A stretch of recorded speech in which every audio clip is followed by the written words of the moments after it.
How's it going, guys? Welcome back to Samurai Gaming, and here is the first Samurai review, where I'll be giving my thoughts and reviews on a new game called Project Cross Zone. Project Crossover Zone just pummels the boundaries for an RPG fighting game, bringing lots of variety with the vast array of characters from all over the gaming universe. It's brilliant because at times I could be playing with Ryu and Ken and I might be seeing that I'm being beaten a bit, so just press R or L and then maybe Soma and Elisa from God Eater would come along and start helping me out too.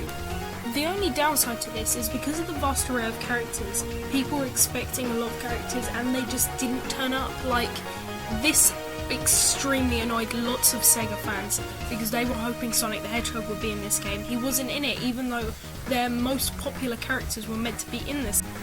I think this is because of the types of characters they were picking. They were choosing stuff from RPGs and fighting games, their most popular characters from those games. I don't think Sonic the Hedgehog would have fit in well because the proper fighting game has been in just Super Smash Brothers.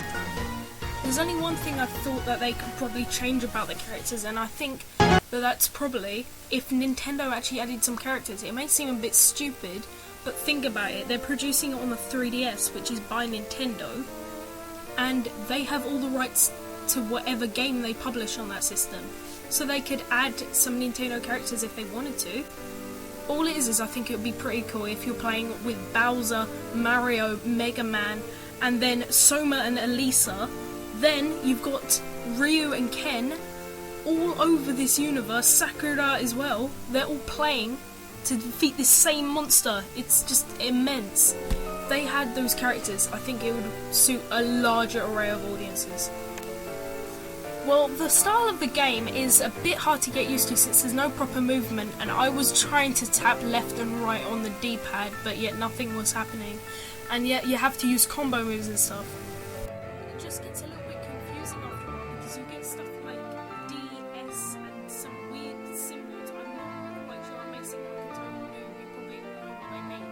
But in the combos list, these things were there. I had no clue what they were because the game didn't tell me. Well, I think that the actual game quality and the way you play the game was brilliant with the maneuverable camera around on the sort of tabletop style RPG setting, and then the combat mode was brilliant. I just think for one thing, because you've got Ryu and Ken in this, I think they should have taken a more Street Fighter approach to the movement and fighting aspect in this game.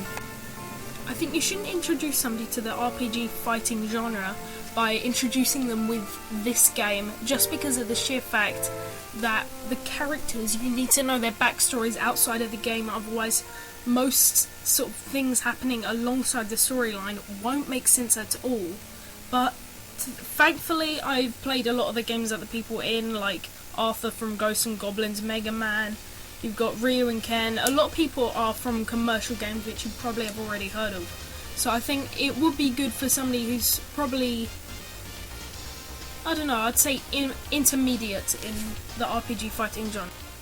In this game, I just completely fell in love with the art style. Also, when you're doing combo moves and it zooms in on the character, their sprite for a split second changes to a sort of 8-bit style version of them.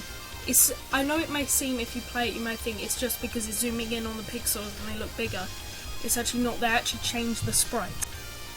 I think the music in this game was also brilliant, like a big win for the makers of this game, because the picks that they used from all these games were absolutely brilliant and kept making you feel like wanting to play the original games all over again. So, what do I think about this game? Well, I think it was also a brilliant game, and now we're waiting for Autumn's Titans to come out. It's something to fill in the gap between then.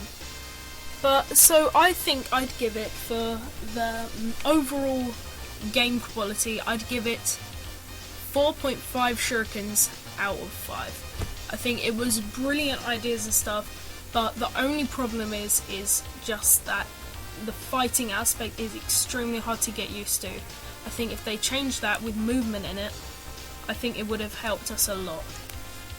Thanks for watching this. I've been ninlop, and this has been Samurai Gaming, Samurai Review.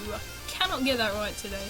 But anyway, thanks for watching. Please subscribe, rate, comment, show it to your cat, show it to your friend, show it to your dog, show it to your sister, show it to your dad, show it to your mum, show it to your hamster, show it to everybody, show it to your friends. If you have